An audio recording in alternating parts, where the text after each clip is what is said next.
ಮಾತುಗೂ ಒಂದೊಂದು ಅರ್ಥ ಹಾಕೊಂಡಿದ್ದೀರಿ. ಆದರೆ ನಿಮ್ಮ ಮನಸ್ಸಿನಲ್ಲಿ ಏನೇನು ಕ್ವಶನ್ ಹಾಕೊಂಡಿದ್ದಾರೋ ಗೊತ್ತಿಲ್ಲ. ಆದರೆ ನೀವು ಕರೆಕ್ಟ್ ಆಗಿ ನೀವು ವಾಕ್ಯವನ್ನ ಕಲಿಯೋರಾಗಿರ್ಬೇಕು. ಅಲ್ಲೆಲ್ಲ ನಂಬರ್ 1 ನಲ್ಲಿ ಯೇಸು ಸ್ವಾಮಿನ ಈ ರಾತ್ರಿ 3 ಗಂಟೆಯಿಂದ ಮುಳ್ಳಿನ ಕಿರೀಟವನ್ನು ಧರಿಸ್ತಾ ಇದ್ದಾರೆ. ಯಾರಿಗೆ? ಯೇಸು ಸ್ವಾಮಿಗೆ.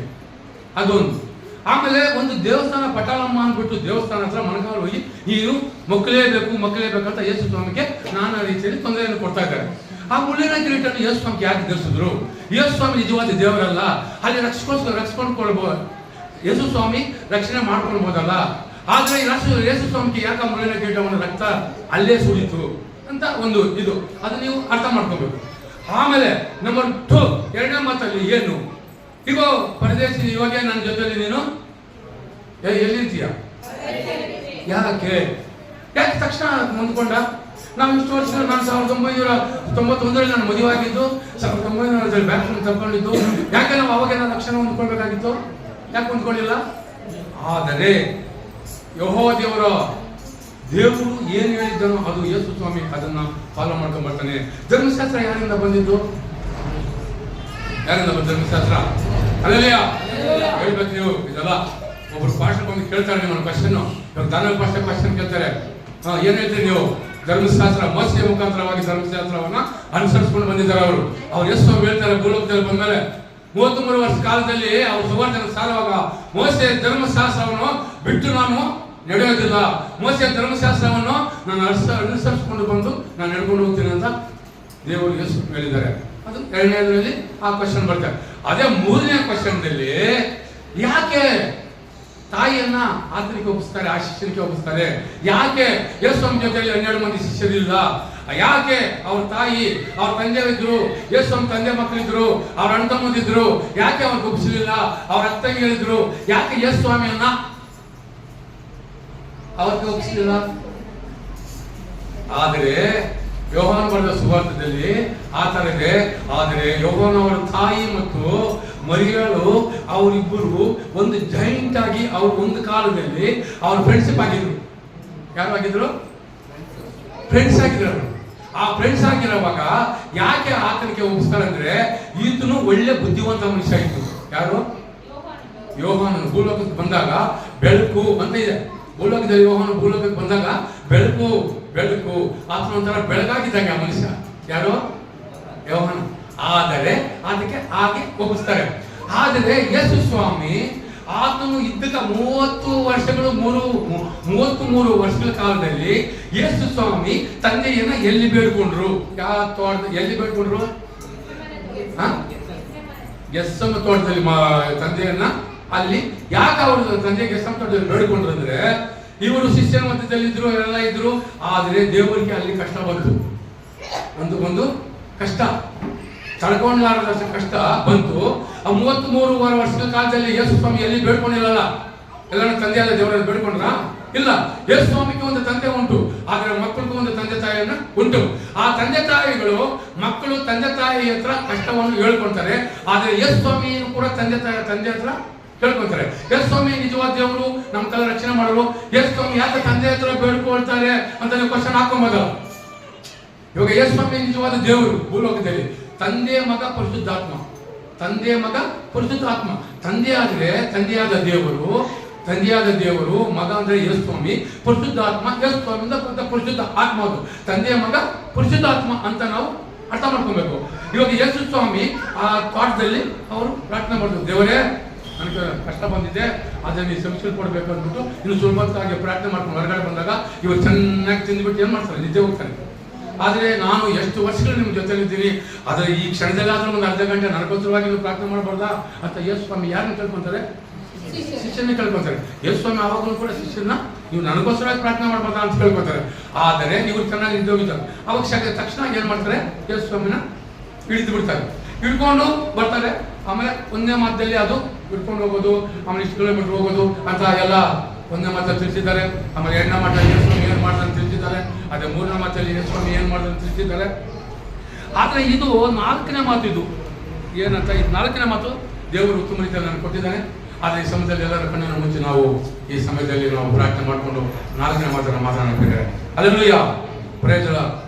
ನಮ್ಮನ್ನು ವಿಶೇಷ ಪ್ರೀತಿ ಮಾಡೋ ನಮ್ಮ ತಂದೆಯಾದ ದೇವರೇ, ಅಪ್ಪ 2026 ವರ್ಷಗಳ ಹಿಂದೆ ಸ್ವಾಮಿ ನಮಗಾಗಿ ಈ ಪಾಪದ ಮನುಷ್ಯನಿಗಾಗಿ ಕಲವಾರಿ ಶಿಲುಬೆಯಲ್ಲಿ ಮರಣ ಹೊಂದುವ ಸಮಯದಲ್ಲಿ ಎಸೆಯ ಕಲವಾರಿ ಶಿಲುಬೆಯಲ್ಲಿ ನೇತಾಡೋ ಸಮಯದಲ್ಲಿ ಅಪ್ಪ ಈ ಭೂಲೋಕಕ್ಕೆ ಮನುಷ್ಯಕ್ಕೋಸ್ಕರವಾಗಿ ಏನೇನು ಮಾತುಗಳನ್ನು ಮತ್ತು ತಂದೆ ತಾಯಿಕೆಯನ್ನು ಮಾತನಾಡಬೇಕು ಅಂತ ನೀನು 7 ಮಾತುಗಳನ್ನು ನೀನು ಮಾತನಾಡಿದ್ದೆ ಕರ್ತನೆ. ಆದರೆ ಈ ಸಮಯದಲ್ಲಿ ಕರ್ತನೆ ಅಪ್ಪ ನಿನ್ನ ಮಾತು 4ನೇ ಮಾತು ಸ್ವಾಮಿ, 4ನೇ ಮಾತು ನೀನು ಮಾತನಾಡೋ ಅವಕಾಶ ನಾನು ಕೊಟ್ಟಿದ್ದಕ್ಕೆ ಮತ್ತು ಸಭಾ ಪಾಲಕರಿಗೂ ಮತ್ತು ಸಭೆಯನ್ನು ವಂದನೆ ನೆನಪಿಸುತ್ತಾ ಈ ಸಮಯದಲ್ಲಿ ನಾವು 4ನೇ ಮಾತು ನಾವು ಹೋಗ್ತಾ ಇದ್ದೀವಿ. Hallelujah, praise the Lord. ಇದು ಏನು 4ನೇ ಮಾತು ಅಂದ್ರೆ ಮಧ್ಯಾಹ್ನ 12 ಗಂಟೆಯಿಂದ ಮತ್ತಾಯನ ಬರೆದ ಸುವಾರ್ತೆ. ಈ ಸಮಯದಲ್ಲಿ ಬೇಗ ಬೇಗ ಯಾರು ತೆಗಿಬೇಕು, ಟೈಮ್ ಅಭಾವ ಇದೆ. ಮತ್ತಾಯನ ಬರೆದ ಸುವಾರ್ತೆ 27ನೇ ಅಧ್ಯಾಯ. ಮತ್ತಾಯನ ಬರೆದ ಸುವಾರ್ತೆ 27ನೇ ಅಧ್ಯಾಯ 45ರಿಂದ ನೋಡೋಣ ಬೇರೆ. ಈ ಸಮಯದಲ್ಲಿ ಮತ್ತಾಯನ ಬರೆದ ಸುವಾರ್ತೆ 27ನೇ ಅಧ್ಯಾಯ ನಾವು 45ರಿಂದ ನೋಡೋಣ. ಅದು ಸಮಯ ಏನು, ಯೇಸು ಸ್ವಾಮಿನ ಎಷ್ಟೊತ್ತಿಂದ ಅವರು ಸಿಲ್ಬೇಕು ಹಾಕಿದ್ದಾರೆ ಅಂತ ನಾವು ಈ ಸಮಯದಲ್ಲಿ ನಾವು ನೋಡ್ಕೊಳ್ಳೋಣ. ಎಲ್ಲರೂ 4 ಮಾತು ಓದಿದ್ರೆ 3 ಮಾತಿದೆ, ಇಂಪಾರ್ಟೆಂಟ್ ಮಾತುಗಳು. ಇದು ಯೇಸು ಸ್ವಾಮಿ ಕಷ್ಟದ ಮಾತುಗಳಿದೆ. ಈ ಯೇಸು ಸ್ವಾಮಿ 3 ಮಾತುಗಳಲ್ಲಿ ಎಲ್ಲ ಮುಗಿಸಿದ್ದಾರೆ ಅವರು. ಆದರೆ ಯೇಸು ಸ್ವಾಮಿ ತನ್ನ ದೇಹವನ್ನ ಮತ್ತು ಏನನ್ನೋದು ಅವರು ಅರ್ಪಿಸುವ ಸಮಯ ಆಗಿದೆ. ಆದರೆ ಶಿಲ್ಬೆಯಲ್ಲಿ ಮಣ್ಣುವಂತ ಸಮಯದಲ್ಲಿ ಸಮಯ ಇದೆ. ಆದರೆ ಯೇಸು ಸ್ವಾಮಿ ಈ 4ನೇ ಮಾತನ್ನು ಮಾತನಾಡುವಾಗ ಸಮಯ ಎಷ್ಟು ಸಮಯವಾಗಿತ್ತು? 3 ಗಂಟೆ ಆಗಿತ್ತು. Hallelujah, praise the Lord. ಅದಕ್ಕೆ ನಾವು ಏನು ಮಾಡ್ಬೇಕಂದ್ರೆ ಅದಕ್ಕೆ ಸತ್ಯವೇದ ಗ್ರಂಥವನ್ನ ದೇವರು ಸೃಷ್ಟಿ ಮಾಡಿದ್ರು. ಯಾಕೆ ಸತ್ಯವೇದ ಗ್ರಂಥವನ್ನು ಸೃಷ್ಟಿ ಮಾಡಿದ್ರೆ ಅಂದ್ರೆ ಇದೆಲ್ಲ ತಿಳ್ಕೊಳ್ಬೇಕು ಜನ. ಯೇಸು ಸ್ವಾಮಿ ನಂಬ್ಕೊಂಡಿರೋ ವಿಶ್ವಾಸಿಗಳು, ಶಿಷ್ಯರು ಇವೆಲ್ಲ ಏನ್ ಮಾಡ್ಬೇಕಂದ್ರೆ ಈ ಗ್ರಂಥ ಓದಿದ್ರೇನೆ ಯಾರು ಏನು ಹೆಂಗೆ ಅನ್ನೋದು ಗೊತ್ತಾಗ್ಬೋದು. Hallelujah, praise the Lord. ಈ ಮತ್ತಾಯನ ಸುವಾರ್ತೆ 27ನೇ ಅಧ್ಯಾಯದಲ್ಲಿ 45ರಿಂದ ನಾವು ಈ ಸಮಯದಲ್ಲಿ ನೋಡ್ಕೊಂಡು ಪ್ರೇರೆ ಮಧ್ಯಾಹ್ನ 12 ಗಂಟೆಯಿಂದ, ಹಲ್ಲೆಲೂಯಾ, ಪ್ರೈಸ್ ದಿ ಲಾರ್ಡ್. ಮಧ್ಯಾಹ್ನ 12 ಗಂಟೆಯಿಂದ ಅವ್ರು ಎಲ್ಲ ಹಾಕಿದ್ದಾರೆ, ಅವ್ರನ್ನ ಶಿಲ್ಬೆ ಹಾಕಿದ್ದಾರೆ. ಎಲ್ಲ ಕಸ್ಕೊಂಡು ರಾತ್ರಿ 3 ಗಂಟೆಯಿಂದ ಅವ್ರು ಹೊಡೆಯೋದು, ಶಿಲ್ಬೆ ಹೊತ್ಕೊಂಡ್ ಬರೋದು, ಮುಳಿಗೆ ಧರಿಸ್ಕೊಡೋದು, ಅವ್ರಿಗೆ ನಾನಾ ರೀತಿಯಲ್ಲಿ ತೊಂದರೆ ಕೊಡೋದು, ಶಿಲ್ಬೆ ಗೆಲ್ಗೆ ಭೂಮಿಯಲ್ಲಿ ಹಾಕಿ ಅದನ್ನ ತಂದು ಹಾಕಿ ಆ ಮಳೆಗಳನ್ನು ಹೊಡೆಯೋ ಹೊತ್ಕಾಗ ಎಷ್ಟಾಯ್ತು? ಕರೆಕ್ಟ್ ಆಗಿ ಸಮಯ 12 ಗಂಟೆ ಆಯ್ತು. ಆ 12 ಗಂಟೆ ಮಧ್ಯಾಹ್ನ 12 ಗಂಟೆಯಿಂದ 3 ಗಂಟೆಯವರೆಗೂ ಆ ದೇಶದ ಮೇಲೆಲ್ಲ ಕತ್ತಲೆ ಕವಿತಿತ್ತು. ಹಲ್ಲೆಲೂಯಾ. ಏನಾಗಿತ್ತು? ಕತ್ತಲೆ ಆಗೋದು ಯಾವಾಗ? ನೈಟು 6 ಗಂಟೆ ಮೇಲೆ ಕತ್ತಲೆ ಆಗ್ತದೆ. ಆದರೆ ನೋಡಿ, ಅದು ಚೆನ್ನಾಗಿ ಅರ್ಥ ಮಾಡ್ಕೊಬೇಕು ನೀವು. ಆದರೆ ಕತ್ತಲೆ ಕವಿತಿತ್ತು ಅಂದರೆ ಈ ಮನುಷ್ಯನ ಮಾಡಿದ ಪಾಪ ಅಲ್ಲಿ ತುಂಬಿ ತುಳುಕ್ತಾ ಇದೆ ಪ್ರೇಯರ್. ಹಲ್ಲೆಲೂಯಾ. ಯಾಕೆ ಕತ್ತಲೆ ಆಗಿತ್ತು? ಈ ಪಾಪ ಅನ್ನೋದು ಅಲ್ಲಿ ಬೆಳಕಕ್ಕೆ ಅವಕಾಶ ಇಲ್ಲ. ಆದರೆ ಪಾಪ ಆ ಜಾಗದಲ್ಲಿ ಕತ್ತಲೆ ಆಗಿದೆ. ಈ ಮಾಡಿದ್ದು ನಮ್ಮ ಹಿರಿಯರಿಗೆ ಮಾಡಿದ ಪಾಪ, ಈ ಭೂಲೋಕದಲ್ಲಿ ಎಲ್ಲಾ ಮಾಡಿದ ಮನುಷ್ಯರು ಮಾಡಿದ ಪಾಪ ಅಲ್ಲಿ ಏನಾಗಿದೆ? ಅದು ಕತ್ತಲೆ ಆಗಿತ್ತು. ಸುಮಾರು 3 ಗಂಟೆ ಸಮಯದಲ್ಲಿ. ಆವಾಗ ಸುಮಾರು 3 ಗಂಟೆಗೆ ಯೇಸು, ಹಲ್ಲೆಲೂಯಾ, ಸುಮಾರು 3 ಗಂಟೆಗೆ ಯೇಸು ಏನ್ ಮಾಡ್ತಾ ಇದ್ದಾರೆ ಅಲ್ಲಿ? ಅವರು ಈ 1ನೇ ಮಾತಲ್ಲಿ ಮತ್ತು 2ನೇ ಮಾತಲ್ಲಿ, ಅವರು 3ನೇ ಮಾತಲ್ಲಿ ಎಲ್ಲ ಇದು ಮಾಡ್ಕೊಂಡಿದ್ದಾರೆ. ಆದರೆ ಅವರು ತಂದೆಯಾದ ದೇವರನ್ನ ಆ 3 ಗಂಟೆ ಸಮಯದಲ್ಲಿ ಅವರು ಕೇಳ್ಕೊಂತಾರೆ. ಆದರೆ ಈ ಮಧ್ಯದಲ್ಲಿ ಯೇಸು ಸ್ವಾಮಿ ತಂದೆಯಾದ ದೇವರನ್ನು ಯಾಕೆ ಕೇಳ್ಕೊಂಡಿಲ್ಲ ಅಂತ ಕ್ವಶನ್ ಆಗ್ಬೋದು. ಆದರೆ ಅದು ಗ್ರಂಥದಲ್ಲಿ ಅದು ಗ್ರಂಥದಲ್ಲಿ ಬರೆದಿರೋ ಪ್ರಕಾರ ಅದು ಶಿಲ್ಬೆ ಹತ್ರ ಅದು ನಡೀಲೇಬೇಕು. ಆ ಸಮಯವನ್ನು ಕೂಡ ತೋರಿಸಿದ್ದಾರೆ. ಆ ಯೇಸು ಸ್ವಾಮಿ ಶಿಲ್ಬೆಯಲ್ಲಿ 4ನೇ ಮಾತು ಮಾತನಾಡುವಾಗ ಸಮಯ ಎಷ್ಟಾಗಿತ್ತು? 3ನೇ ಮಾತಾಗಿತ್ತು. ಹಲ್ಲೆಲೂಯಾ. ಸಮಯ ಎಷ್ಟಾಗಿತ್ತು ಚೆನ್ನಾಗಿ ಅರ್ಥ ಮಾಡ್ಕೊಬೇಕು. ಇದು ದೇವರು ಈ 3 ಗಂಟೆ ಸಮಯದಲ್ಲಿ ಅವರಿಗೆ ಹತ್ತಿರ ಆಯಿತು. ಆ ಯೇಸು ಸ್ವಾಮಿ ಎಲ್ಲಾನು ಮುಗಿಸ್ಕೊಂಡು ಬಂದು ಹತ್ತಿರ ಆಯಿತು. ಆ 3 ವರ್ಷ ಕಾಲ ಅಲ್ಲಿ ಹತ್ತಿರ ಬಂತು.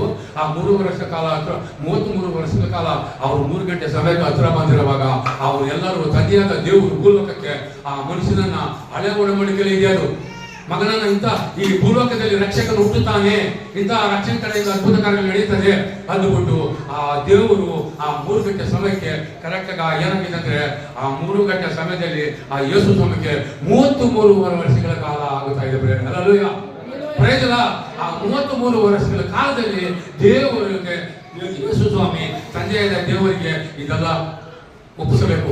ತಂದೆಯಾದ ದೇವರ ಹತ್ರ ಯೇಸು ಸ್ವಾಮಿ ಕೇಳ್ಕೊತಾರೆ. ಏನಂತ? ಇಬ್ರಿಯ ಭಾಷೆಯಲ್ಲಿ ಅವರು ಫಸ್ಟ್ ಏನಂತಾರೆ? ಆ ಇಬ್ರಿಯ ಭಾಷೆಯಲ್ಲಿ ಅದನ್ನ ಹೇಳ್ತಾರೆ. ಆ ಇಬ್ರಿಯ ಭಾಷೆಯಲ್ಲಿ ಫಸ್ಟ್ ಇಬ್ರಿಯ ಭಾಷೆಯಲ್ಲಿ ಬೈಬಲ್ ಅವ್ರು ಇದು ಮಾಡಿದ್ದಕ್ಕೆ ಅವ್ರು ಹೇಳ್ತಾರೆ, ಏಲಿ ಏಲಿ ಲಮ ಕಾನಿ. ಹಲ್ಲೆಲೂಯಾ. ಏನ್ ಹೇಳ್ತಾರೆ ಅವರು? ಏಲಿ ಏಲಿ ಲಮ ಏನಂತಾರೆ? ಚೆನ್ನಾಗಿ ಅರ್ಥ ಮಾಡ್ಕೊಬೇಕು ನೀವು. ನೆಕ್ಸ್ಟ್ ವರ್ಷ ನೀವು ಮಾತಾಡ್ಬೇಕು. ಏಲಿ ಏಲಿ ಲಮ ಸಮತ್ಕಾನಿ ಅಂದರೆ ಅಂತ ಹೇಳಿದ್ದಾರೆ ಅವರಲ್ಲಿ. ಅಂದರೆ ನನ್ನ ದೇವರೇ ಏಕೆ ನನ್ನನ್ನು ಕೈ ಬಿಟ್ಟಿದ್ದೀಯಾ? ಹಲ್ಲೆಲೂಯಾ. ಫಸ್ಟ್ ಎಲ್ಲಿ ಕೇಳ್ಕೊಂಡ್ರು ಅವರು? ಶಿಲ್ಬೆಗೆ ಇಟ್ಕೊಂಡವಾಗ, ಶಿಲ್ಬೆಗೆ ಹಾಕೊಂಡ್ಬಿಟ್ಟಾಗ ಫಸ್ಟ್ ಇಟ್ಕೊಂಡವಾಗ ಅವರು ತಂದೆಯಾದ ದೇವರ ಹತ್ರ ಅವರು ಪ್ರಾರ್ಥನೆ ಮಾಡಿದ್ದಾರೆ, ಮೊಣಕಾಲೂರಿ ಪ್ರಾರ್ಥನೆ ಮಾಡಿದ್ದಾರೆ. ಮತ್ತೆ ಎಲ್ಲಿ ಅವರು ದೇವರ ಹತ್ರ ಕೇಳ್ಕೊಂತಾರೆ? ಅವರು 30 ವರ್ಷಗಳಲ್ಲಿ, ಅವರು 33 ವರ್ಷಗಳ ಕಾಲದಲ್ಲಿ ಇದು 2ನೇ ದೇವರನ್ನ ಬೇಡ್ಕೊಂತಾ ಇರೋದು, ಇದು ಶಿಲ್ಬೆ 2ನೇ ಸತಿ ದೇವರನ್ನ ಬೇಡ್ಕೊಂತಾ ಇರೋದು. ನೀವು ಕೇಳ್ಬೋದು, ಅವ್ರು ಯೇಸು ಸ್ವಾಮಿ ಅಲ್ಲ, ಯಾಕೆ ಅವ್ರು ತಂದೆಯಾದ ದೇವರ ಹತ್ರ ನಾವು ಬೇಡ್ಕೊಳ್ತಾರೆ? ಯಾಕಂತ ನೀವು ಕ್ವಶನ್ ಹಾಕ್ಬೋದಲ್ಲ ನೀವು. ಅವ್ರ ಕಷ್ಟವನ್ನು ಅವರೇ ಇದು ಮಾಡ್ಕೊಳ್ಬೋದಾಗಿತ್ತಲ್ಲ, ಅವ್ರ ಕಷ್ಟವನ್ನು ಇದು ಮಾಡ್ಕೊಳ್ಬೋದಾಗಿತ್ತಲ್ಲ. ಆದ್ರೆ ಅಲ್ಲಿ ಮುಳ್ಳಿನ ಕಿರೀಟ ಧರಿಸ್ಕೊಂಡು ಕರ್ಕೊಂಡು ಬರುವಾಗ ತಂದೆಯ ದೇವರು ಅವಾಗ ಅವರನ್ನ ಆಶೀರ್ವಾದ ಮಾಡ್ಬೋದಾಗೈತಲ್ಲ. ಮುಳ್ಳಿನ ಕಿರೀಟವನ್ನು ಮಾಯ ಮಾಡ್ಬೋದಾಗಿತ್ತಲ್ಲ ತಂದೆಯ ದೇವರು. ಹಂಗೆ ಮಾಡೋಕ್ಕಾಗೋದಿಲ್ಲ. ಯೇಸು ಸ್ವಾಮಿಗೆ ಏನೇನು ನಡೀಬೇಕೋ ಭೂಲೋಕದಲ್ಲಿ ಇವಾಗ ಯೇಸು ಸ್ವಾಮಿ ಎಷ್ಟು ಅದ್ಭುತ ಕಾರ್ಯ ಮಾಡಿದ್ದಾರೆ. ನೇತ್ರ ಕ್ವಶನ್ ಹಾಕಿದ್ರಲ್ಲ, ಯೇಸು ಸ್ವಾಮಿ ಇಷ್ಟು ಅದ್ಭುತ ಕಾರ್ಯಗಳು ಮಾಡ್ಕೊಂಡು ಬಂದಿದ್ದಾರಲ್ಲ.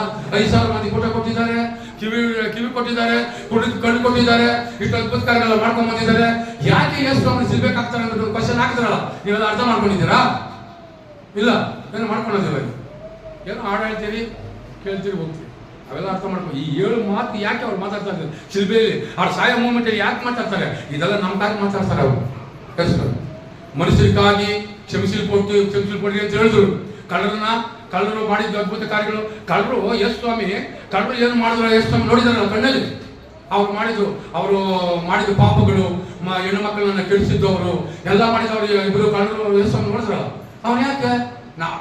ನಾವಾದ್ರೆ ಇಷ್ಟೆಲ್ಲ ತಪ್ಪು ಮಾಡಿದ್ದೀವಿ, ಆದ್ರೆ ಈ ಪರಿಶುದ್ಧ ದೇವರು ಏನು ಮಾಡಿದ್ದಾರೆ ಅಂತ ತಕ್ಷಣ ಆದ್ಮೇಲೆ ಹೋದ ಯೇಸು ಸ್ವಾಮಿ ಕ್ಷಣದಲ್ಲಿ ಪರಲೋಕಕ್ಕೆ ಹೋಗ್ಬಿಟ್ಟು ಅವನು 100 ರೂಪಾಯಿ ಸಂಪಾದನೆ ಮಾಡ್ಬೇಕಂದ್ರೆ 500 ರೂಪಾಯಿ ಸಂಪಾದನೆ ಮಾಡ್ಬೇಕಂದ್ರೆ ಬೆಳಗಿನ ಸಂಕಲ್ಪ ಗಂಟ ನಾವು ಕೂಲಿ ಮಾಡ್ಬೇಕು. 500 ರೂಪಾಯಿ ನೋಡ್ತೇವೆ ನಾವು. ಬಟ್ ಆ ಮನುಷ್ಯ ಕ್ಷಣದಲ್ಲ ಆಶೀರ್ವಾದ ಮಾಡ್ಕೊಂಡು. ಅದೇ 3ನೇ ಮಾತಲ್ಲಿ ತಾಯಿ, ಅಯ್ಯೋ ನನ್ನ ಮಗನು ನನ್ನ ನೋಡೋರಿಲ್ಲ.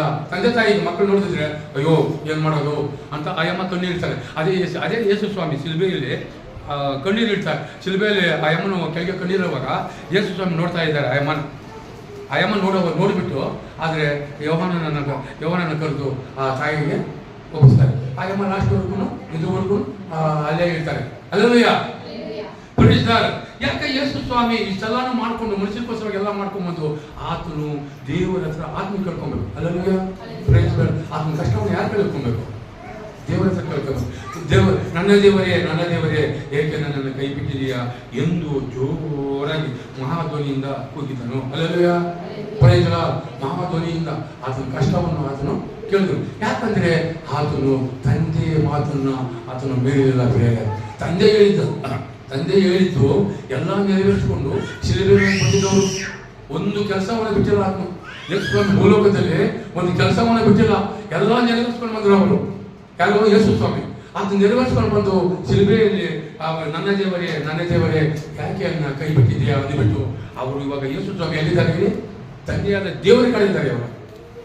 ಆ 4ನೇ ಮಾತಿಂದ ಅವರು ಎಲ್ಲಿ ಹೋದ್ರು? ಅವರು ತಂದೆಯಾದ ದೇವರ ಕಡೆ ಹೋಗಿದ್ದಾರೆ. ತಂದೆ ಹತ್ರ ಬೇಡ್ಕೊಂತ ಇದ್ದಾರೆ. ಇನ್ನೇನಿದ್ರು ಯೇಸು ಸ್ವಾಮಿ ತಂದೆ ಹತ್ರ ಬೇಡಿಕೊಂಡು ಅವರ ಪ್ರಾಣವನ್ನ ಅರ್ಪಿಸುವ ಸಮಯವನ್ನ ಅವರು ತಂದೆಯಾದ ದೇವರಿಗೆ ಅವರು ಒಪ್ಪಿಸ್ತಾ ಇದ್ದಾರೆ. ಬೇರೆ ಯೇಸು ಸ್ವಾಮಿ ತನ್ನ ಪ್ರಾಣವನ್ನು ಯಾಕೆ ಒಪ್ಪಿಸ್ತಾ ಇದ್ದಾರೆ?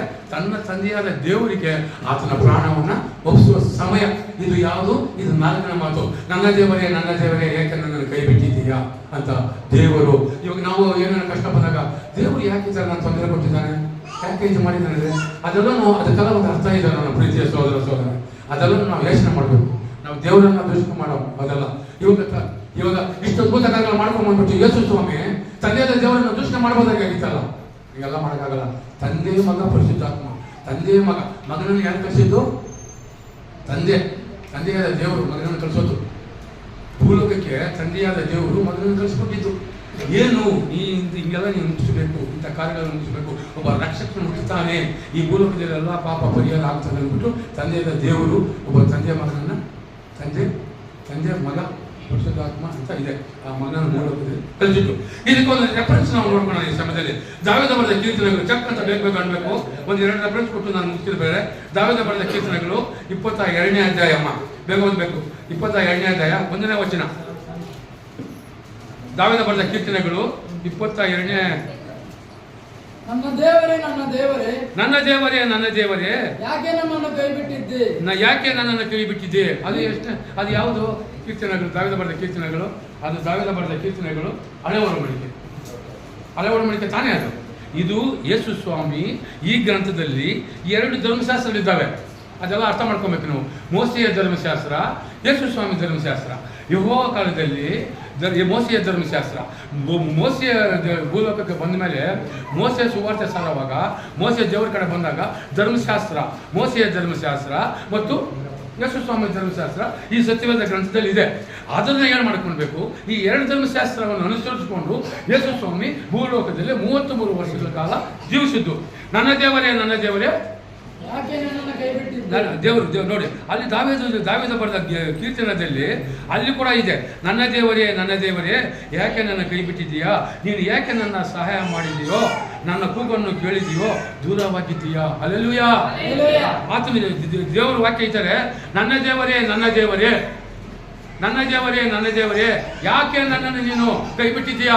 ಈ ಭೂಲೋಕದಲ್ಲಿ ಇಷ್ಟು ನಾನು ಅದ್ಭುತ ಕಾರ್ಯಗಳು ಮಾಡ್ಕೊಂಡು ಬಂದಿದ್ದೀನಲ್ಲ, ಇಷ್ಟೆಲ್ಲ ನಾನು ಮಾಡಿದ್ದೀನಲ್ಲ, ನೀನು ಯಾಕೆ ನನ್ನ ಕೈ ಬಿಟ್ಟಿದ್ದೀಯ ಈ ಶಿಲುಬೆ ಮೇಲೆ, ನೀನು ನನ್ನನ್ನು ಉಳಿಸ್ಕೊಳ್ಬೋದಲ್ಲ ಅಂತ ಯೇಸು ಸ್ವಾಮಿ ಅಲ್ಲಿ ಒಂದು ಕ್ವಶನ್ ಆಗಿದೆ. ಪ್ರೇರಣೆ ಅಲ್ಲಲ್ಲಿಯ ಪ್ರಯೋಜನ ಒಂದು ಕ್ವಶನ್ ಆಗಿದೆ. ನೀನು ಯಾಕೆ ನನಗೆ ನೀನು ಸಹಾಯ ಮಾಡೋದಿಲ್ಲ ಈ ಸಮಯದಲ್ಲಿ, ಏನು ಮಾಡೋದಿಲ್ಲ? ಈ ಶಿಲ್ಬೆ ಕಷ್ಟದಲ್ಲಿ, ಈ ಮುರಿ ಬಿಸಿಲಲ್ಲಿ, ಈ 3 ಗಂಟೆ ಸಮಯದಲ್ಲಿ, ಈ ಸೆಕೆ ನೀರಲ್ಲಿ ಈ ನನ್ನ ರಕ್ತವನ್ನು ಸುರಿಸುತ್ತದೆ. ಈ ಪಕ್ಕೆಯಲ್ಲಿ ತಿಂದಿದ್ದಾರೆ, ನೀರು ಹೋಗ್ತಾ ಇದೆ, ರಕ್ತ ಸುರಿತದೆ, ಆಮೇಲೆ ಮಳೆಗಳು ಹೊಡೆದಿದ್ದಾರೆ, ಎಷ್ಟು ರಕ್ತ ಹೋಗಿದೆ. ಯಾಕೆ ನೀನು ನನ್ನನ್ನು ಕೈ ಬಿಟ್ಟಿದ್ದೀಯಾ? ಅಲ್ಲಲ್ಲಯ್ಯ, ಯಾಕೆ ನೀನು ಕೈ ಬಿಟ್ಟಿದ್ದ? ಯಾಕೆ ಕ್ವಶನ್ ಆಗ್ತಾರೆ ಅದು?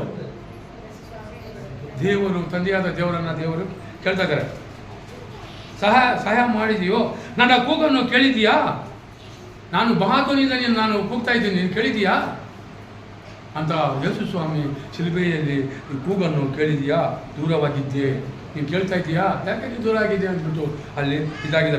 ಅದರ ಕೀರ್ತನೆ ಬರೆದ ಗ್ರಂಥದಲ್ಲಿ ಅದೇ ಒಂದು ಇನ್ನೊಂದು ವಾಕ್ಯ ನಾವು ನೋಡೋಣ ಈ ಸಮಯದಲ್ಲಿ. ಆಮೇಲೆ ಅದೇ 2ನೇ ಕೊರಿಂಥಿಯ 5ನೇ ಅಧ್ಯಾಯ 21ನೇ ವಚನವನ್ನು ನೋಡೋಣ. 2ನೇ ಕೊರಿಂಥಿಯ, ಬೇಗ ತೆಗಿಬೇಕು ಬೈಬಲ್ ಇರೋರು. 2ನೇ ಕೊರಿಂಥಿಯ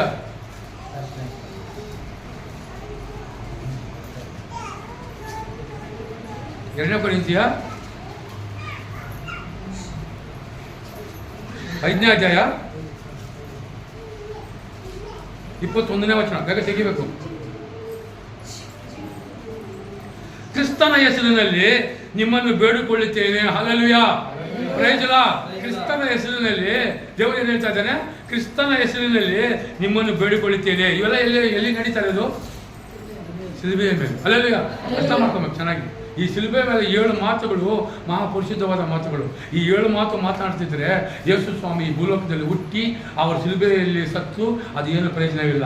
ಇಷ್ಟು ಅವರು ಶಿಲುಬೆಯ ಮೇಲೆ ಮರಣ ಹೊಂದಿದ್ದಕ್ಕೇ ನಾವು ಇವಾಗ ಈ ಶುಭ ಶುಕ್ರವಾರ ದಿವಸ ನಾವು ಯೇಸು ಸ್ವಾಮಿ ನಾವು ಏನು ಮಾಡ್ತಾ ಇದ್ದೀವಿ? ಬಂದು ನಾವು ಜ್ಞಾನ ಮಾಡ್ತಾ ಇರೋದು, ಯೇಸು ಸ್ವಾಮಿನ ಆರಾಧನೆ ಮಾಡ್ತಾ ಇರೋದು, ಯೇಸು ಸ್ವಾಮಿ ನಾವು ಕೊಂಡಾಡ್ತಾ ಇರೋದು. ಯೇಸು ಸ್ವಾಮಿ ಪ್ರಚಾರ ಭೂಲೋಕಕ್ಕೆಲ್ಲ ಅದು ಗೊತ್ತಾಗಿದ್ದು. ಅದು ಭೂಲೋಕದಲ್ಲೇ ಯಾವಾಗ ಭೂಮಿ ಹುಟ್ಟಿದ ತಕ್ಷಣ ಯೇಸು ಸ್ವಾಮಿ ಯಾಕೆ ಈ ಶುಕ್ರವಾರ ಅವರು ಶಿಲುಬೆಗೆ ಹಾಕಬೇಕಾಗಿತ್ತು? ಅಲ್ಲಿಗೆ ಮುಗೀತು. 33 ವರ್ಷಗಳ ಕಾಲ ಈ ದಿನಕ್ಕೆ ಅದು ಮುಗೀತು. ಈ ಶುಕ್ರವಾರಕ್ಕೆ 33 ವರ್ಷಗಳ ಕಾಲ ಮುಗಿದಿದ್ದಕ್ಕೆ ಈ ದಿನ ಅವ್ರನ್ನ ಶಿಲುಬೆಯಲ್ಲಿ ಹಾಕಲ್ಪಟ್ಟು ಕೊಳ್ಳೇಬೇಕಾಗಿತ್ತು. ಅದು ಪ್ರವಾದನ ಗ್ರಂಥ ಬರೆದಿರೋದು. ಯೆಹೋವನ ತಂದೆಯಾದ ಕಾಲದಲ್ಲಿ ಯೇಸು ಸ್ವಾಮಿ ಇಂಥ ಟೈಮಿಗೆ ಶಿಲುಬೆಯಲ್ಲಿ ಹಾಕಬೇಕು. 12 ಗಂಟೆಗೆ ಶಿಲುಬೆಯಲ್ಲಿ ಯಾಕೆ ಏರಿಸಬೇಕು? 3 ಗಂಟೆಯಿಂದ 3 ಗಂಟೆ ಯಾಕೆ ಧರಿಸ್ಕೊಂಡು ಬರಬೇಕು? ಯಾಕೆ ಆ ಪಾಪದ ಶಿಲುಬೆಯಲ್ಲಿ ಹೊತ್ಕೊಂಡು ಬರಬೇಕು? ಈ ಮನುಷ್ಯನ ಪಾಪ, ಈ ಮನುಷ್ಯನ ಮಾಡಿದ ಪಾಪ ಈ ಥರ ಹೋಗಿ ಹಿಂಗೆ ಬಂದು ಹಿಂಗಾಗಿದೆ ಆ ಪಾಪ.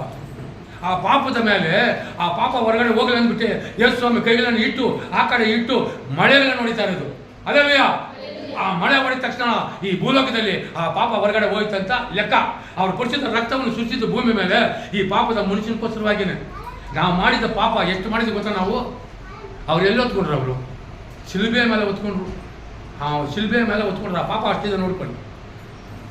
8 ಅಡಿ ಉದ್ದ, 150 ಅಡಿ ಅಗಲ. ಅದು ಉದ್ದನ 15 ಅಡಿ ಉದ್ದ, 8 ಅಡಿ ಅಗಲ. ಅವರ ಕಾಲು ಯಾಕೆ ಕಾಲು ಮೇಲೆ ಕಾಲು ಹಾಕಿ ಅವ್ರನ್ನ ಜೋಡಿಸ್ತಾ ಇದ್ದಾರೆ? ಒಂದು ಕಾಲ ಮೇಲೆ ಇನ್ನೊಂದು ಕಾಲು ಹಾಕಿ ಯಾಕೆ ಮಳೆ ಹೊಡೆದ್ರು?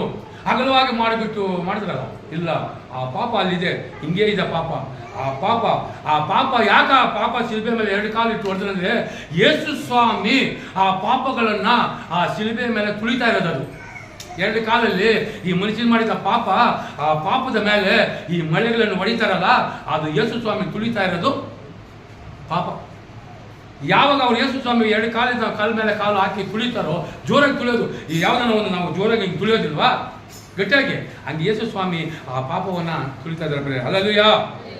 ಕ್ರಿಸ್ತನ ಹೆಸರಿನಲ್ಲಿ ನಿಮ್ಮನ್ನು ಬೇಡಿಕೊಳ್ಳುತ್ತೇವೆ, ನಾವು ಆತನಲ್ಲಿ ದೇವರಿಗೆ ಸಮರ್ಪಕವಾದ ನೀತಿ ಸ್ವರೂಪಗಳಾಗಿರುವಂತೆ ದೇವರು ಪಾಪ ಜ್ಞಾನವಿಲ್ಲದೆ ಆತನು ನಮಗೋಸ್ಕರ ಪಾಪ ಸ್ವರೂಪಿಯಾಗಿ ಮಾಡಿದನು. ಆತನು ಪಾಪನೇ ಇಲ್ಲ ಯೇಸು ಸ್ವಾಮಿ ಹತ್ರ. ಎಲ್ಲ ಪಾಪ ಇದೆಯಾ? ಏನಿಲ್ಲ. ಇಂಥ ಮನುಷ್ಯ 33 ವರ್ಷಗಳಲ್ಲಿ ಅವ್ರದ್ದು ಏನಾರ ಪಾಪ ಯಾರನ್ನ ಕಂಡಿದ್ದೀರಾ? ಯಾರನ್ನ ಹೇಳಿದ್ದಾರಾ?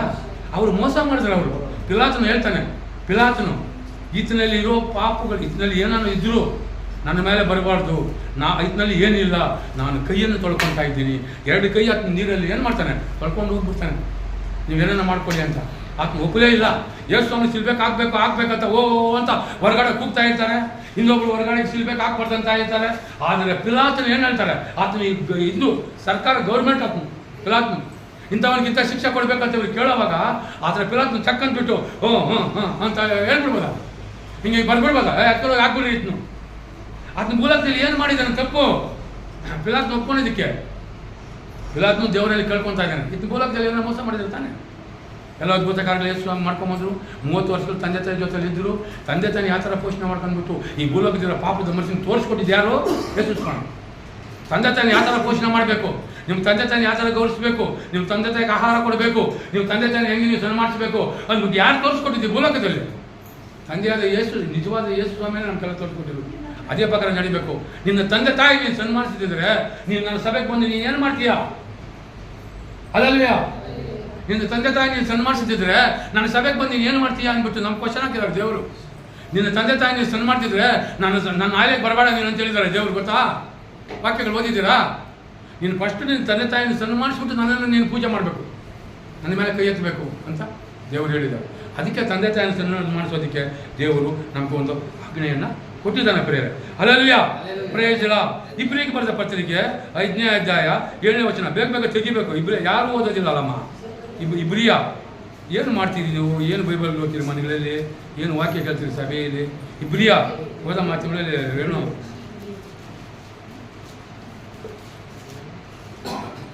ಇಬ್ರಿಗೆ ಬರೆದ ಪತ್ರಿಕೆ, ಇಬ್ರಿಗೆ ಬರೆದಿದ್ರು 5ನೇ ಅಧ್ಯಾಯ, ಇಬ್ರಿಗೆ ಬರೆದ ಪ್ರಶ್ನೆ ಅಧ್ಯಾಯ 5ನೇ ಅಧ್ಯಾಯ 7ನೇ ವಚನ. ಕ್ರಿಸ್ತನು ತಾನು ಭೂಲೋಕದಲ್ಲಿದ್ದಾಗ, ಚೆನ್ನಾಗಿ ಅರ್ಥ ಮಾಡ್ಕೊಬೇಕು ನೀವು. Hallelujah. Praise the Lord. Yesu ಸ್ವಾಮಿ ಭೂಲೋಕದಲ್ಲಿದ್ದಾಗ ಮರಣಕ್ಕೆ ತಪ್ಪಿಸಿ ಕಾಪಾಡುವ ಶಕ್ತನಾಗಿರುವತನಿಗೆ ಬಲವಾಗಿ ಕೂಗುತ್ತಾ ಕಣ್ಣೀರನ್ನು ಸುರಿಸುತ್ತಾ ಪ್ರಾರ್ಥನೆ ಜ್ಞಾಪನೆಗಳನ್ನು ಸಮರ್ಪಿಸಿ ದೇವರ ಮೇಲೋಣ ಭಯಭಕ್ತಿ ನಿಮಿತ್ತ ಕೇಳಲ್ಪಟ್ಟನು. ಹಲ್ಲೆಲೂಯಾ. ಪ್ರೈಸ್. ಯಾರಿಗೋಸ್ಕರ ಕೇಳಲ್ಪಟ್ಟನು? ಭೂಲೋಕದಲ್ಲಿರುವ ಈ ಪಾಪದ ಮನುಷ್ಯನಿಗೋಸ್ಕರವಾಗಿ. ಎಲ್ಲಿ ಕೇಳಲ್ಪಟ್ಟಿದ್ದವರು? ಶಿಲುಬೆಯಲ್ಲಿ. ಹಲ್ಲೆಲೂಯಾ. ಈ ಪಾಪ ಮಾಡೋ ಮನುಷ್ಯನಿಗೋಸ್ಕರವಾಗಿ ನಾನು ಕೇಳ್ಕೊಳ್ತೀನಿ. ಅವರು ಈ ಮನುಷ್ಯನು ಪಾಪ ಮಾಡ್ತಾ ಇದ್ದಾನೆ. ಈ ಪಾಪ ಮಾಡೋ ಮನುಷ್ಯನಿಗಾಗಿ ಯೇಸು ಸ್ವಾಮಿ ಎಲ್ಲಿ ಕೇಳ್ಕೊತಾ ಇದ್ದಾರೆ? ಶಿಲುಬೆ ಮೇಲೆ ಕೇಳ್ಕೊತಾ ಇದ್ದಾರೆ. ಏನಂದರೆ ಕ್ರಿಸ್ತನು ತಾನು ಭೂಲೋಕದಲ್ಲಿದ್ದಾಗ, ಯೇಸು ಸ್ವಾಮಿ ಭೂಲೋಕದಲ್ಲಿದ್ದಾಗ ಮರಣವನ್ನು ತಪ್ಪಿಸಿ ಕಾಪಾಡು. ಈ ಮನುಷ್ಯನ ಮೇಲೆ ಬರೋ ಮರಣವನ್ನು ನೀನೇನು ಮಾಡಬೇಕು? ತಪ್ಪಿಸು, ನೀನು ಕಾಪಾಡು. ಶಕ್ತನಾಗಿ ಇರುವಾತನಿಗೆ, ಈ ಮನುಷ್ಯನು ಶಕ್ತನಾಗಿ ಇರುವಾತನಿಗೆ ಬಲವಾಗಿ ಕೂಗುತ್ತಾ ಕಣ್ಣೀರನ್ನು ಸುರಿಸುತ್ತಾ ಪ್ರಾರ್ಥನೆ ಜ್ಞಾಪನೆಗಳನ್ನು ಸಮರ್ಪಿಸು. ದೇವರು ಮೇಲೋಣ ಭಯಭಕ್ತಿಯ ನಿಮಿತ್ತ ಕೇಳಲ್ಪಟ್ಟನು. ದೇವರು ಮೇಲೋಣ ಲೋಕದಲ್ಲಿ ಇವ್ರಿಗೋಸ್ಕರವಾಗಿ ಏನು ಮಾಡಿದ್ರು? ಕೇಳಲ್ಪಟ್ಟನಾಗಿರ್ತಾರೆ. ಹಲ್ಲೆಲೂಯಾ. Praise the lord.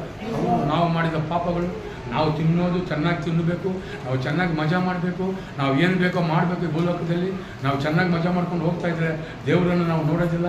ಆದರೆ ಈ ದಿನ ಅವರು 2026 ವರ್ಷಗಳ ಹಿಂದೆ ನಮಗಾಗಿ ಆ ಪಾಪದ ಶಿಲುಬೆ ಮೇಲೆ, ನಾವು ಮಾಡಿದ ಪಾಪಗಳೆಲ್ಲ ಆ ಶಿಲುಬೆ ಮೇಲೆ ಇದೆ.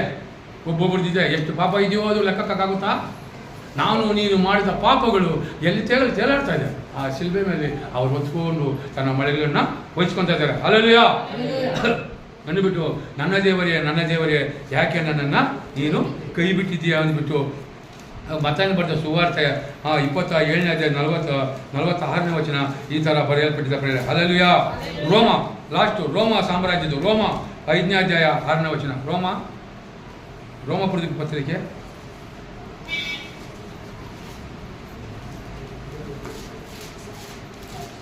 5ನೇ ಅಧ್ಯಾಯ 6ನೇ ವಚನ. ನಾವು ಅಸಕ್ತರಾಗಿದ್ದಾಗಲೇ ಕ್ರಿಸ್ತನ ನಿಮಿತ್ತ ಕಾಲದಲ್ಲಿ ಯಾರ ಕಾಲದಲ್ಲಿ? ಯೇಸು ಕ್ರಿಸ್ತನ ಕಾಲದಲ್ಲಿ ನಾವು ಅಸಕ್ತರಾಗಿದ್ದಾಗಲೇ ಕ್ರಿಸ್ತನ ನಿಮಿತ್ತ ಕಾಲದಲ್ಲಿ ಭಕ್ತಿ ಹೀನರಿಗೋಸ್ಕರ. ಯಾರಿಗೋಸ್ಕರ? ಭಕ್ತ ಹೀನರಿಗೋಸ್ಕರ. ಯಾರ ಭಕ್ತ ಹೀನರು? ನಾವು. ಈ ಭಕ್ತ ಹೀನರಿಗೋಸ್ಕರ ಈ ದಿನ ಎಲ್ಲಿ ಪ್ರಾಣ ಕೊಡ್ತಾ ಇದ್ದಾನೆ? ಯೇಸು ಸ್ವಾಮಿ ಶಿಲುಬೆಯಲ್ಲಿ ಪ್ರಾಣ ಕೊಡ್ತಾರೆ. ಅರ್ಥ ಮಾಡ್ಕೊಂಡು ನೋಡಿ. ಭಕ್ತ ಹೀನರಿಗೋಸ್ಕರ ಪ್ರಾಣ ಕೊಟ್ಟನು. ಹಲ್ಲೆಲೂಯಾ. ಯಾರಿಗೋಸ್ಕರ ಕೊಟ್ಟನು? ಪ್ರಾಣ. ಭಕ್ತಿನೇ ಇಲ್ಲ ಅವ್ರಕ. ಇವಾಗ ಯೇಸು ಸ್ವಾಮಿ ನಂಬ್ಕೊಂಡಿರೋರೇ ಭಕ್ತಿರು ಅಲ್ಲ. ತಪ್ಪೋದು ನೀವು ಅನ್ಕೊಬೋದು. ನಾವು ಯೇಸು ಸ್ವಾಮಿ ಹಾಡುಗಳನ್ನ ಆಡ್ತೀನಿ, ನಾನು ಇಲ್ಲಿ ಬಂದು ಸಾಕ್ಷಿ ಹೇಳ್ತೀನಿ, ನಾನು ಯೇಸು ಸ್ವಾಮಿಗೆ ನಾನು ಇಷ್ಟು ಬಂದಿಗೆ ನಾನು ಆಹಾರ ಕೊಡ್ತಾ ಇದ್ದೀನಿ ವಾರ ನಾನು ಏನು ಅಂದ್ಬಿಟ್ಟು ಅಲ್ಲ. ತಪ್ಪೋದು. ನಾವು ಮಾಡ್ತಾ ಇರೋದು ಸಾಲದು. ನನ್ನ ಪ್ರೀತಿಯ ಸೋದರಿಯರೇ, ಹಲ್ಲೆಲೂಯಾ. ಕುತ್ಕೊಂಡು ಸಾಲದದು. ಹಲ್ಲೆಲೂಯಾ. ಪ್ರೈಸ್ ಇಲ್ಲ. ನಾನು ಊಟ ಕೊಟ್ಬಿಟ್ಟಿದ್ದೀನಿ, ನನಗೆ ಕಷ್ಟ ಬರಬಾರ್ದು. ಅದೇ ಬಂದು ಯಾಕೆ ನಾನು ಹಾಸ್ಪಿಟಲಲ್ಲಿ 4 ಲಕ್ಷ ಖರ್ಚು ಮಾಡಿದ್ದು? ಯಾಕೆ ಹೇಳಿ? ಹೋಯ್ತಲ್ಲ 2 ಲೀಟ್ರ್ ರಕ್ತ ಸುರಿಸ್ಬಿಟ್ಟು ಅಲ್ಲೇ ಹೆಂಗಣ್ಣ ಅಲ್ಲ. ಮತ್ತೆ ಯೇಸು ಸ್ವಾಮಿ ಅಷ್ಟು ಅದ್ಭುತ ಕಾರ್ಯ 33 ವರ್ಷ ಕಾಲ ಬರ್ಕೊಂಡು ಬಂದ್ರಲ್ಲ ಅಕ್ಕ. ಯಾಕೆ ಸಿಲ್ಬೇಕು ಏರ್ಸ್ಬಿಟ್ರಲ್ಲ? ಹತ್ತು ಪಿಲಾತ್ನು ಹೇಳ್ತು ಇಲ್ಲ ಇವ್ರನ್ನ ಹಾಕಂಗಿಲ್ಲ ಹಂಗಲ್ಲ ಅಂದ್ರೆ ಇವರೆಲ್ಲ ಕೂಗಾಡಿ ಇದು ಮಾಡಿಬಿಟ್ಟು ಬಲಂತ ಮಾಡಿ ಎಲ್ಲ ಇದು ಮಾಡಿದ್ರು. ಇವ್ರು ಏನಾರ ಪಿಲಾತ್ನು ಇಲ್ಲ ಇವರಿಗೆ ಸಿಲ್ಬೇಕೆ ಇವರು ಹಾಕಬಾರ್ದು, ಇವ್ರು ಯೇಸು ಸ್ವಾಮಿ ಹೊರಗಡೆ ಕರ್ಕೊಂಡು ಹೋಗ್ಬಿಡು ಅಂದರೆ ಕರ್ಕೊಂಡು ಹೋಗ್ಬೋದಾಗಿತ್ತು. ಆದರೆ ಹಂಗೆ ಆಗೋದಿಲ್ಲ. ಅದು ರೂಲ್ಸ್ ಆ್ಯಂಡ್ ರೆಗ್ಯುಲೇಷನ್, ಅದು rules and regulation and rules and rights ಅದು ನೆರವೇರಲೇಬೇಕು. ಅದು ನೆರವೇರೋದಕ್ಕೆ ನೀನು ಇವತ್ತು ಇಲ್ಲಿ ಬಂದು ಕುಂತ್ಕೊಂಡಿದ್ದೀಯಾ, ನೀನು ಯೇಸು ಸ್ವಾಮಿನ ನೀನು ಕೊಂಡಾಡ್ತಾ ಇದೀಯಾ, ಯೇಸು ಸ್ವಾಮಿ ಶಿಲ್ಬೆಯಲ್ಲಿ ನೇತಾಡೋದು ನೀನು ನೋಡ್ತಾ ಇದ್ದೀಯಾ, ಎಲ್ಲ ನೀನು ಮಾಡ್ತಾ ಇದ್ದೀಯಾ. ನಿಜವಾದ ದೇವರು ಈ ಭೂಲೋಕದಲ್ಲಿ ಯಾರು ಅನ್ನೋದು ಗೊತ್ತಾಗ್ತಾ ಇರಲಿಲ್ಲ. ಈ ಭೂಲೋಕದಲ್ಲಿ ನಿಜವಾದ ಎಲ್ಲ ಯೇಸು ಸ್ವಾಮಿಯಿಂದ ಭೂಲೋಕಕ್ಕೆ ಬಂದಿರೋದೇ, ಎಲ್ಲ ಯೇಸು ಸ್ವಾಮಿಯಿಂದ ಕಲ್ತಿರೋದೇ ಮನುಷ್ಯರು. ಯೇಸು ಸ್ವಾಮಿಯಿಂದನೇ ಬಂದಿರೋದು ಎಲ್ಲ. ಈ ಸೆಂಟ್ರಲ್ ಬಂದಿರೋ ಮನುಷ್ಯರು ಯಾರು ಇಲ್ಲ. ನಿಜವಾದ ದೇವ್ರನ್ನ ನಾವು ಪ್ರಾರ್ಥನೆ ಮಾಡ್ತಾ ಇದ್ದೀವಿ. ಇವಾಗ ನಿಜವಾದ ದೇವ್ರನ್ನ ನಾವು ಪ್ರಾರ್ಥನೆ ಮಾಡುವಾಗ ಆ ನಿಜವಾದ ದೇವ್ರನ್ನ ನಾವು ಕೊಂಡಾಡ್ತಾ ಇದ್ದೀವಿ. ಇವು ಮನುಷ್ಯನ ಸತ್ತೋಗ್ಬಿಟ್ರೆ ಯಾಕೆ ಹೂವು ತೆಗೆದುಕೊಂಡು ಹೋಗ್ತಾ ಇದ್ದಾರೆ? ಯಾಕೆ ಹೂವು ಎತ್ಕೊಂಡು ಹಾಕ್ಬೇಕಂತ ಅದೊಂದು ಕ್ವಶನ್. ಇವಾಗ ಮನುಷ್ಯನ ಸತ್ತೋಗ್ಬಿಟ್ರೆ ಹೂವು ತಗೊಂಡು ಹೋಗ್ತಾರೆ. ಇವಾಗ ದೇವಸ್ಥಾನದಲ್ಲ ಕಲ್ಲುಗೂ ಹೂವು ತೆಂಗಿನಕಾಯಿ ತೆಗೆದುಕೊಂಡು ಹೋಗ್ತಾರೆ, ಸ್ವಾಮಿ ಕಡ್ಡಿ ಅನಿಸ್ತಾರೆ, ಎಲ್ಲ ಮಾಡ್ತಾರೆ. ಯಾಕೆ ಇದು ಮಾಡ್ತಾರೆ? ಆತ್ಮ ಎದ್ದಿದ್ದಾರೆ ಅವರು? ಇಲ್ಲ. ಇದು ನಿಜವಾದ ದೇವರು ಇತ್ತು ಈ ಭೂಲೋಕದಲ್ಲಿ. ಯೇಸು ಸ್ವಾಮಿ ನಿಜವಾದ ದೇವರು. ಈ ಯೇಸು ಸ್ವಾಮಿ ಹುಟ್ಟಿದ ಮೇಲೆ ಇದೆಲ್ಲ ಬಂದಿದ್ದು. ಈ ಭೂಲೋಕದಲ್ಲಿ ಭೂಮಿ ಬಂದಿದ್ದೆಲ್ಲಿ, ಕಲ್ಲು ಹುಟ್ಟಿದ್ದೆಲ್ಲಿ, ಸಮುದ್ರ ಬಂದಿದ್ದೆಲ್ಲಿ, ನ್ಯಾಯ ನೀತಿ ಧರ್ಮ ಬಂದಿದ್ದೆಲ್ಲಿ? ಯೇಸು ಸ್ವಾಮಿಯಿಂದನೇ. ಎಲ್ಲ ನ್ಯಾಯ ನೀತಿ ಧರ್ಮಗಳು ಬಂದಿದ್ದೆಲ್ಲಿ? ಯೇಸು ಸ್ವಾಮಿಯಿಂದನೇ. ಈ ಭೂಲೋಕದಲ್ಲಿ ಈ ಕೇಸುಗಳು ಪಾಸ್ಗಳು ನಡೆಯೋದಲ್ಲಿ ಯೇಸು ಸ್ವಾಮಿ ಕಳಿಸ್ಕೊಟ್ಟಿದ್ದೆ, ಎಲ್ಲ ಯೇಸು ಸ್ವಾಮಿ ಕಲ್ಸ್ಕೊಟ್ಟಿದ್ದೇನೆ. ಇವಾಗೆಲ್ಲ ಎತ್ಕೊಂಡು ಹೋಗ್ತಾರೆ. ಇವಾಗ ಸತ್ತು ಮನುಷ್ಯನಿಗೂ ಹೂವು ಹಾಕ್ತಾರೆ. ಇವಾಗ ಸತ್ತು ಮನುಷ್ಯನು, ಇವಾಗ ನಿಜವಾದ ಬದುಕಿರೋ ಮನುಷ್ಯನು ಎಲೆಕ್ಷನಲ್ಲಿ ಗೆದ್ಕೊಂಡು ಬಂದ್ಬಿಟ್ರೆ ಇಷ್ಟಪ್ಪ ಎತ್ಕೊಂಡು ಹೂವು ಹಾಕ್ತಾರೆ. ಇದಕ್ಕೆ ವಾಟ್ ಈಸ್ ಅರ್ಥ ಸರ್? ಇವಾಗ ಸತ್ತಿರೋ ಮನುಷ್ಯನಿಗೂ ಹೂವು ಹಾಕ್ತಾರೆ, ಇವಾಗ ನಡ್ಕೊಂಡು ಹೋಗೋ ಮನುಷ್ಯನಿಗೂ ಹೂವು ಹಾಕೊಂಡು ಕರ್ಕೊಂಡು ಹೋಗ್ತಾರೆ. ಈ ಎರಡರಲ್ಲಿ ಏನು ಅರ್ಥ ಅನ್ನೋದೇ ಒಂದೂ ಅರ್ಥ ಆಗ್ತಾ ಇಲ್ಲ. ಅಲ್ಲಲ್ಲಿ ಪ್ರಯೋಜನ ಅದು ಸತ್ತೋಗಿದ್ದಾರೆ. ಮನುಷ್ಯರು ಸತ್ತೋಗಿದ್ದಾರೆ. ಅವರು ಏನು ಮಾಡಿದ್ರು ಅಂದರೆ ಆಗಿನ ಕಾಲದಲ್ಲಿ ಅವರು ಮಾಡಿದ್ದ ಪಾಪ. ಯಾರು ಮಾಡಿದ್ದು? ಆದಿಕಾಂಡದಲ್ಲಿ ಯಾರು ಮಾಡಿದ ಪಾಪ? ಆದಾಮ ಅವರು ಮಾಡಿದ ಪಾಪ. ನೋಡೋದು ಹೆಂಗಿದೆ ಲೆಕ್ಕ. ಅವರೇ ಎಲ್ಲ ಪಾಪ ಮಾಡಿಬಿಟ್ಟು, ನೀವು ಅವರು ದೇವರು ಬರೋ ಸಮಯದಲ್ಲಿ ಅವ್ರು ಓಡೋಗ್ಬಿಟ್ಟು ಈ ಸಮುದ್ರದ ತೀರದಲ್ಲಿ ಎಲ್ಲ ಮಾಡ್ತಾರಲ್ಲ ಪೂಜೆಗಳು ಬುದ್ಧಿಲೆಗಳಲ್ಲ, ಅದೇ ಇದು ಮಾರನಮ್ಮೆ ಹಬ್ಬ ಮಾಡ್ತಾರಲ್ಲ ಬುದ್ಧಿಲೆ ಪೂಜೆ, ಅದು ಅವರು ಶುರು ಮಾಡಿಬಿಟ್ರು ಅಲ್ಲಿ. ಆಮೇಲೆ ಇದೊಂದು ಬಂತು. ಇವರು 40 ವರ್ಷಗಳ ಕಾಲ ಅಲ್ಲಿದ್ರಲ್ಲ, ಚೆನ್ನಾಗಿ ತಿನ್ಕೊಂಡು ಇಸ್ರಾಯೇಲರು ಈರೋಳು ಬಳ್ಳಿಲಿ ಮಟನ್ ತಿನ್ಕೊಂಡಿದ್ರಲ್ಲ. ಆ ಮೋಸೆ ಕರ್ಕೊಂಡು ಬರೋವಾಗ ಸ್ವಲ್ಪ ಸಂಟಲ್ಲಿ ಮಧ್ಯದಲ್ಲಿ ಅವರು ಬಿಟ್ಟು ಹೋಗಿದ್ದಕ್ಕೆ ಇವ್ರು ಏನು ಮಾಡಿದ್ರು? ಆಮೇಲೆ ಯೇಸು ಸ್ವಾಮಿ ಇದು ಮೋಸೆ ಅಲ್ಲಿ ಪ್ರಾರ್ಥನೆ ಮಾಡ್ಕೊಂಡು ಕೆಳಕಿಲ್ಲ ಹೊತ್ತಿಗೆ ಇವ್ರು ಏನು ಮಾಡಿದ್ರು? ಇಲ್ಲಿ ಹೆಗಲಾಡ್ಕೊಂಡು ಬಸವನ ಮೂರ್ತಿ ಮಾಡ್ಕೊಂಡ್ರು. ಅವ್ರೇನು ಮಾಡಿದ್ರು? ಬಸವನ ಮೂರ್ತಿ ಮಾಡ್ಕೊಂಡು ಇಷ್ಟುದ್ದ ಮಾಡಿಬಿಟ್ಟು ಬಸವ ಜಯಂತಿ, ಅದೇ ಇವಾಗ ಬಸವ ಜಯಂತಿ ಮಾಡ್ತಾ ಇರೋದು. ಅದೇ ಬಸವ ಜಯಂತಿ ಮಾಡ್ತಾ ಇದ್ದೀವ ನೋಡೋಣ. ಅದೇ ಬಸವ ಜಯಂತಿ. ಅವ್ರು ಮಾಡಿದ ತಟ್ಟೆ ತಗಲಾಗಲೇ, ಅವ್ರು ಮಾಡಿದ ತಟ್ಟೆ ತಗಲಾಗಲೇ. ಆಮೇಲೆ ಹೊರಗಡೆ ಹೋಗುವಾಗ ಆ ಮೋಸನ ಬೈಯೋದು, ಮೋಸನ ಈತನ ಜೊತೆಲಿ ಬಂದು ನಮಗೆ ಸಮುದ್ರ ಅಡ್ಡ ಬಂದ್ಬಿಟ್ಟಿದೆ, ನಾವು ಸತ್ತೋಗ್ತಾ ಇದ್ದೀವಿ, ನಾವು ಅಲ್ಲೇನಿದ್ರೆ ಈರುಳ್ಳಿ ಬೆಳ್ಳುಳ್ಳಿ ತಿನ್ಕೊಂಡು ಈರುಳ್ಳಿ ಬೆಳೆಸ್ಕೊಂಡು ಒಟ್ಟುಗಳು ಗುಡಿಸ್ಕೊಂಡು ಹೊರಗಡೆ ಹಾಕ್ಕೊಂಡು ನಾವು ಅಲ್ಲೇ ಕಾಲ ಕಳೀತಾ ಇದ್ದೀವಿ. ಇರಮ್ಮ ಕೇಳು, ಇಸ್ರೇಲ್ ಕತೆ, ಈ ಭೂಲೋಕದಲ್ಲಿ ನಡೆಯೋ ಕತೆ ಕೇಳು. ಅವ್ರು ಇಸ್ರೇಲ್ ಬಂದ್ರಲ್ಲ ಸಮುದ್ರದ ಹತ್ತಿರದಲ್ಲಿ, ಅವರು ಮೋಸೆಗೆ ಬರ್ತಾ ಇದ್ದಾರೆ. ಅವ್ರು ಏನಂತಂದ್ರೆ, ನಾವು ಅಲ್ಲೇ ಇದ್ದಿದ್ರೆ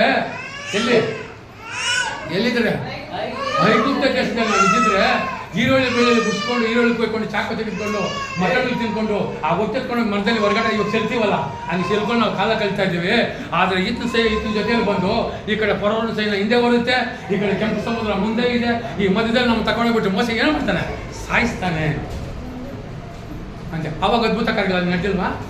ಮೋಸ ಮುಖಂಡರು ಅವ್ರು ಮಾಡಿದ್ದೆ ಈ ಬಸವ ಜಯಂತಿ, ಅವ್ರು ಮಾಡಿದ ಕಿತಾಪತಿ ಈ ಬಸವ ಜಯಂತಿ. ಇವಾಗ ಬಸವ ಜಯಂತಿ ಅಂತ ಕೊಟ್ಟಿರೋ ರಜಾ ಯಾಕೆ ಕೊಡ್ತಾರೆ ಗೌರ್ಮೆಂಟಿಂದ? ಸೆಂಟ್ರಲಿಂದ ಬಂದಿದ್ದು ರಾಮಾಯಣ, ಅದಕ್ಕೆ ಅವ್ರು ಬಂದು ಬಸವ ಜಯಂತಿಯನ್ನು ಮಾಡಿದ್ರು. ಆದರೆ ಆ ದೇವರು ಆ ರೋಮದಲ್ಲಿ ಇದು ಮಾಡ್ತಾ ಇದ್ದಾರೆ. ಆದರೆ ಒಳ್ಳೆ ಉತ್ತಮ ರೀತಿಯಲ್ಲಿ ದೇವರು ನಾವು ಈ ಸಮಯದಲ್ಲಿ ನಾವು ಮಾತಾಡಿದ್ರೆ, ಆದರೆ ಕ್ರಿಸ್ತನ ನಿಮಿತ್ತ ಕಾಲದಲ್ಲಿ ಭಕ್ತನಿಗೋಸ್ಕರವಾಗಿ ಪ್ರಾಣ ಕೊಟ್ಟನು, ನೀತಿವಂತರಿಗಾಗಿ ಯಾರಾದರೂ ಪ್ರಾಣ ಕೊಡುವುದೋ? ನೀತಿವಂತರಿಗಾಗಿ ಯಾರನ್ನ ಪ್ರಾಣ ಕೊಡ್ತಾರಾ? ಇಲ್ಲ, ಕೊಡೋದಿಲ್ಲ. ಕೆಟ್ಟ ಜನಗಳಿಗೋಸ್ಕರವಾಗಿ ಯೇಸು ಸ್ವಾಮಿ ಈ ದಿನ ತನ್ನ ಪ್ರಾಣವನ್ನು ಕೊಡೋದಕ್ಕೆ ಯಾವನಾದ್ರೂ ಧೈರ್ಯ ಮಾಡಿದರೆ ಮುಂದೆ ಬರ್ಬೋದು ಅಂತ ಕೂಡ ಹೇಳ್ತಾರೆ ಅವರು. ಯಾರಾದರೂ ಈ ಒಳ್ಳೆ ಜನಗಳಿಗೋಸ್ಕರ ಪ್ರಾಣ ಕೊಡಕ್ಕೆ ಬಂದಿದ್ದಾರೆ, ಆದರೆ ನಾನು ಬಂದಿದ್ದೀನಿ ಅಂತ ಅಲ್ಲಿ ಶಿಲ್ಬೆಯಲ್ಲಿ ನನ್ನ ದೇವರೇ ಯಾಕೆ ನನ್ನನ್ನು ಕೈ ಬಿಟ್ಟಿದೆ ಅಂದ್ಬಿಟ್ಟು ದೇವರು ತನ್ನ ಪ್ರಾಣವನ್ನು ಅರ್ಪಿಸ್ತಾ ಇದ್ದಾರೆ. ಅರ್ಪಿಸಿ ಮುಕ್ಕಾಲು ದೇವರ ಹತ್ರ, ಅವ್ರ ತಂದೆಯಾದ ದೇವರ ಹತ್ರ ಹೋಗಿ ಅವರು ಹುಡ್ತಾ ಇದ್ದಾರೆ. ಈ ಭೂಲೋಕದಲ್ಲೆಲ್ಲ ಬಿಟ್ಟಿದ್ದಾರೆ ಅಲ್ಲಿ ಅವರು. ಈ 4ನೇ ವರ್ಷಕ್ಕೆ ಅವ್ರು ಏನು ಮಾಡ್ತಾ ಇದ್ದಾರೆ ಅಂದರೆ, ಇವಾಗ ಪರಲೋಕದಲ್ಲಿ ಸುವಾರ್ತೆಯನ್ನು ಸಾರ್ತಾ ಇದ್ದಾರೆ. ಅವರು ಭೂಲೋಕದಲ್ಲಿ ಶಿಲ್ಬೆ ಮೇಲೆ ಇದ್ಕೊಂಡು ಭೂಲೋಕದಲ್ಲಿ ಸುವಾರ್ತೆ ಸಾರ್ತಾ ಇದ್ದಾರೆ. ಈ 4ನೇ ಮಾತಲ್ಲಿ ಅವ್ರು ಏನು ಮಾಡ್ತಾರೆ, ತಂದೆ ಹತ್ರ ಮುಕ್ಕಾಲನ್ನು ಒಪ್ಪಿಸ್ತಾ ಇದ್ದಾರೆ. ಇನ್ನು ಕಾಲಿದೆ, ಇನ್ನು ಮೂರಲ್ಲಿ ಇದೆ, ನೀರಾಡಿಕೆ ಆಗಿದೆ, ತನ್ನ ಪ್ರಾಣವನ್ನು ಒಪ್ಪಿಸ್ತಾ ಇದೆ. ಅದು ಸ್ವಲ್ಪ ಇದೆ.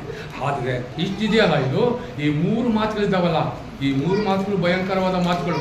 1ನೇ ಮಾತು, 2ನೇ ಮಾತು, 3ನೇ ಮಾತು ಭಯಂಕರವಾದ ಮಾತು. ಇದು ತಂದೆಯಾದ ದೇವರ ಹತ್ರ ತನ್ನ ಮಗನು ಕಷ್ಟವನ್ನು ಒಪ್ಪಿಸ್ತಾ ಇದ್ದಾರೆ. ಈ ಸಮಯ ನಾವೆಲ್ಲರೂ ಕಣ್ಣು ಮುಚ್ಚೋಣ ಕಣ್ಣನ್ನು ಈ ಸಮಯದಲ್ಲಿ ಎಲ್ಲ ಕಣ್ಣನ್ನು ಮುಚ್ಚಿ ನಾನು 4ನೇ ಮಾತು ಕೊಟ್ಟಿದ್ದಕ್ಕೆ ದೇವರು ಒಳ್ಳೆ ಉತ್ತಮ ರೀತಿ ನಾವು ಆಶೀರ್ವಾದ ಮಾಡಿ ನಮ್ಮನ್ನು ವಿಶೇಷವಾಗಿ ಪ್ರೀತಿ ಮಾಡೋಣ. ನಮ್ಮ ತಂದೆಯಾದ ದೇವರೇ, ಅಪ್ಪ ಈ ಸಮಯದಲ್ಲಿ 4ನೇ ಮಾತನ್ನು ನಾನು ಕೊಟ್ಟಿದ್ದಕ್ಕೆ ಅನಿಸ್ತು ದೇವರೇ. ಆ ಮಾತಲ್ಲಿ ಏನಾದರೂ ಸ್ವಾಮಿ ನಾವು ಮಾತನಾಡೋದಕ್ಕೆ ಏನಾದರೂ ಹೆಚ್ಚಿಗೆ ಮಾಡಿದ್ರೆ ಈ ಸಮಯದಲ್ಲಿ ನನ್ನನ್ನು ಸಂಶಯಪಟ್ಟು ದೇವರಾಗಿದೆ ಕರ್ತೇನೆ, ಉತ್ತಮ ರೀತಿಯಲ್ಲಿ ಕಾಪಾಡೋ ದೇವರಾಗಿದೆ ಕರ್ತೇನೆ. ಈ ಸಮಯದಲ್ಲಿ ಉತ್ತಮ ರೀತಿಯಲ್ಲಿ ಕರ್ತೇನೆ ಅಪ್ಪ. ಈ ಸಮಯದಲ್ಲಿ ಸ್ವಾಮಿ ಶವ ಮರಣವನ್ನು ನಾವು ಈ ದಿನ ಜ್ಞಾಪಕ ಮಾಡ್ತೀವಿ ಕರ್ತೇನೆ. ಒಳ್ಳೆಯ ರೀತಿಯಲ್ಲಿ ಕಾಪಾಡು ಗಣಪಡಿಸಬೇಕಾಗಿ ನಮ್ಮ ಲೋಕರಕ್ಷಣೆ ಕರ್ತನ ದೇಶ ನಾಮದಲ್ಲಿ ಬೇಡಿದ್ದೇನೆ.